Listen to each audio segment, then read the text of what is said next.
Hello friends. Today we will see an interview of unbeatable supermom Mary Kom. Before reading this interview, let me explain some new words. Unbeatable, unable to be defeated or outstanding. Aparajita, debut, a person's first appearance or performance in a particular capacity or role. प्रथम पदार्पण. Reinforced, strengthen or supported, अधिक मजबूत करणे. Exhilarated, इनव्हिल्ड, उल्हासित होणे किंवा आनंदी होणे. Contingent, a group of people sharing a common feature. विशिष्ट कौशल्य असलेली खेळाडूंची तुकडी. So friends, listen carefully. An introductory passage about Mary Kom. There had to be one successful story if Indians were to survive in sports, and we have that story now. Enough has been said about this great warrior who conquered the world. This warrior is none other than Mary Monkey Kom, the conqueror and the comrade. She is famed as a 5 times world boxing champion and the only boxer to win a medal in every one of the 6 world champions. In the 2012 Olympics, she became the first Indian woman boxer to qualify and win a bronze medal in the 51 kg flyweight category of boxing. Kom was born in Kangti village, Moirang, Lamkhai in Churachandpur district of rural Manipur in eastern India.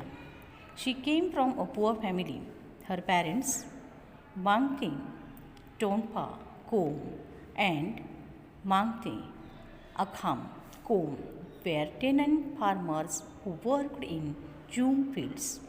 Kom grew up in humble surroundings, helping her parents with farm-related chores, going to school and learning athletics initially and later boxing simultaneously.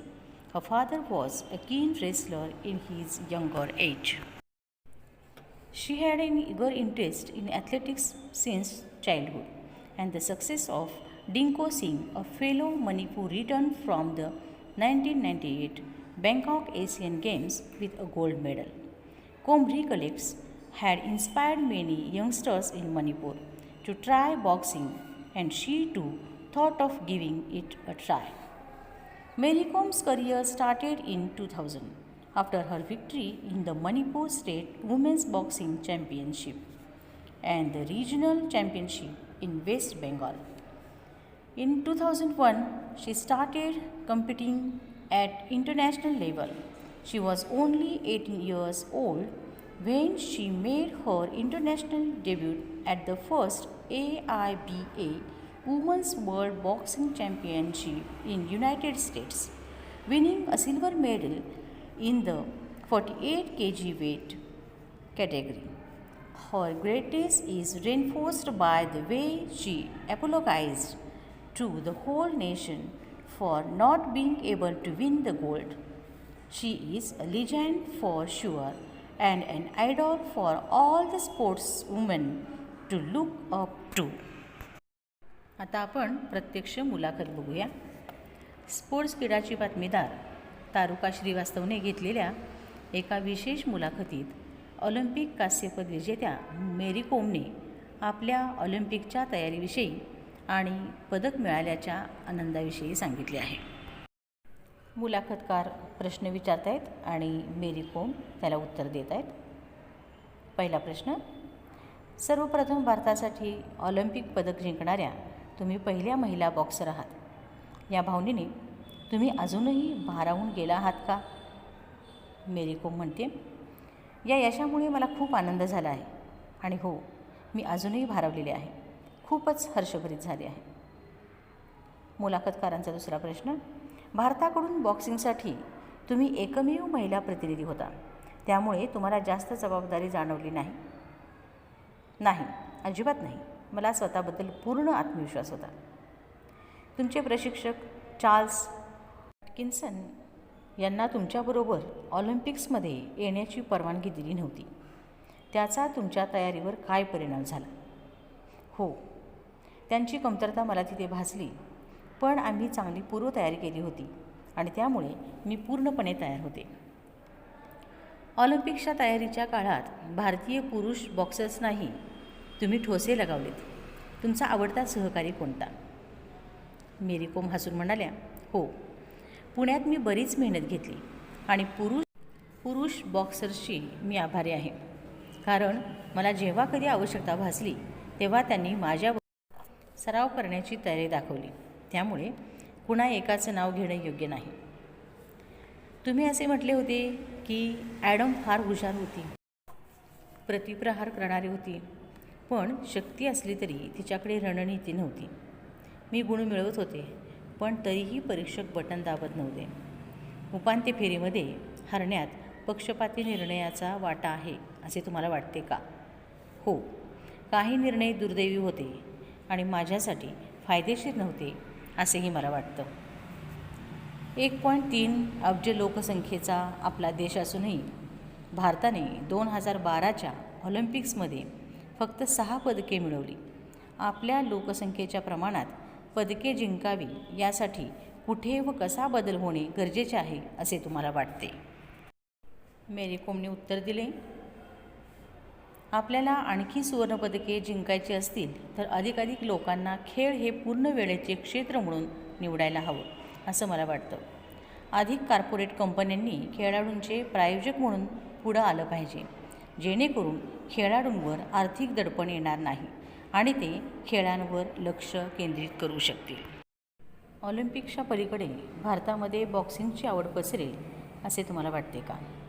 मेरी कोम म्हणाल्या, हो, मला खात्री आहे की काही वर्षात भारतात boxing खूप लोकप्रिय होईल आणि वर्षभर खेळला जाईल. मुलाखतकारांनी पुढचा प्रश्न विचारला, भारतीय महिला यांच्या पोषण गरजांविषयी कितपत जागरूक आहेत? आहार व पोषण या 2 गोष्टी तुमच्या ऑलिम्पिक तयारीचा नक्की महत्त्वाचा घटक असतील. भारतीय क्रीडा क्षेत्रात पोषक आहार ही एक दुर्लक्षित बाजू आहे असे वाटते का? महिला खेळाडूंमध्ये पोषक आहाराच्या आवश्यकतेविषयीची जागरूकता आता वाढत आहे. पोषक आहार ही भारतीय क्रीडा क्षेत्रातील नक्कीच दुर्लक्षित बाजू आहे. नेहमीच्या 48 किलो गटाऐवजी 51 किलो वजन गटात लढत देण्यासाठी मला स्वतःचे 3 किलो वजन वाढवावे लागले होते. त्यामुळे माझ्या आहाराकडे लक्ष देणे मला भाग होते. चरबीयुक्त अयोग्य अन्न न खाता योग्य प्रकारचा सकस आहार घेतल्यामुळे मी वजन योग्य प्रकारे वाढवू शकले. मुलाखतकारांनी पुढचा प्रश्न विचारला, भारतातील बॉक्सिंगची अधिक चांगली प्रगती घडवण्यात OGQची भूमिका किती मोठी होती? मेरी कोम उत्तर देत आहेत, OGQचा माझ्या यशात फार मोठा वाटा आहे. मला जेव्हा कुठल्या गोष्टीची गरज भासली तेव्हा त्यांनी ती पूर्ण केली. त्यांनी सर्व गोष्टींची काळजी घेतल्यामुळे मला बॉक्सिंगवर लक्ष केंद्रित करता आलं आणि मी तणावमुक्त राहू शकले.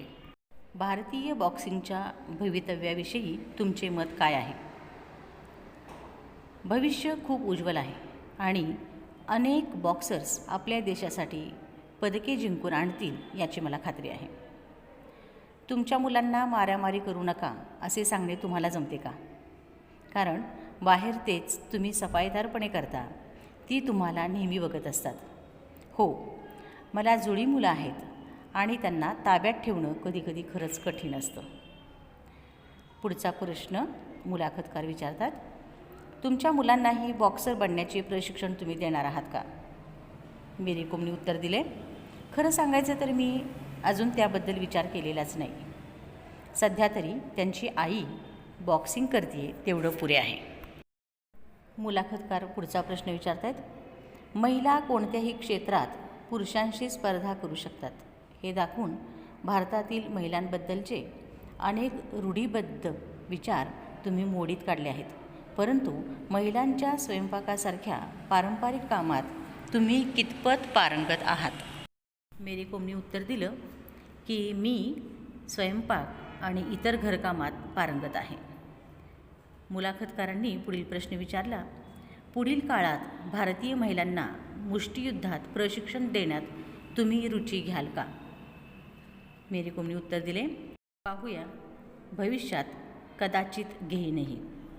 मुलाखतकारांनी शेवटचा प्रश्न विचारला, लोकांनी तुम्हाला सुपर मॉम म्हटलेलं आवडतं की सुपर बॉक्सर? त्यावर मेरी कोमने उत्तर दिले, मला आईच राहायला आवडेल. माझ्या आत्तापर्यंतच्या आयुष्यात घडलेली ती सर्वात सुंदर घटना आहे. ही प्रेरणादायी मुलाखत तुम्हाला नक्कीच आवडली असेल. भारतीय क्रीडा क्षेत्रात टिकून राहायचे असेल, नाव कमवायचे असेल तर तुमच्या पाठीशी एक यशोगाथा असली तर शक्य असते. अशीच एक यशोगाथा इथे घडलेली आहे. विश्व जिंकणाऱ्या या महान आईची यशोगाथा. ही महान आई म्हणजेच मेरी कोम, एक अजिंक्य सुपर मॉम.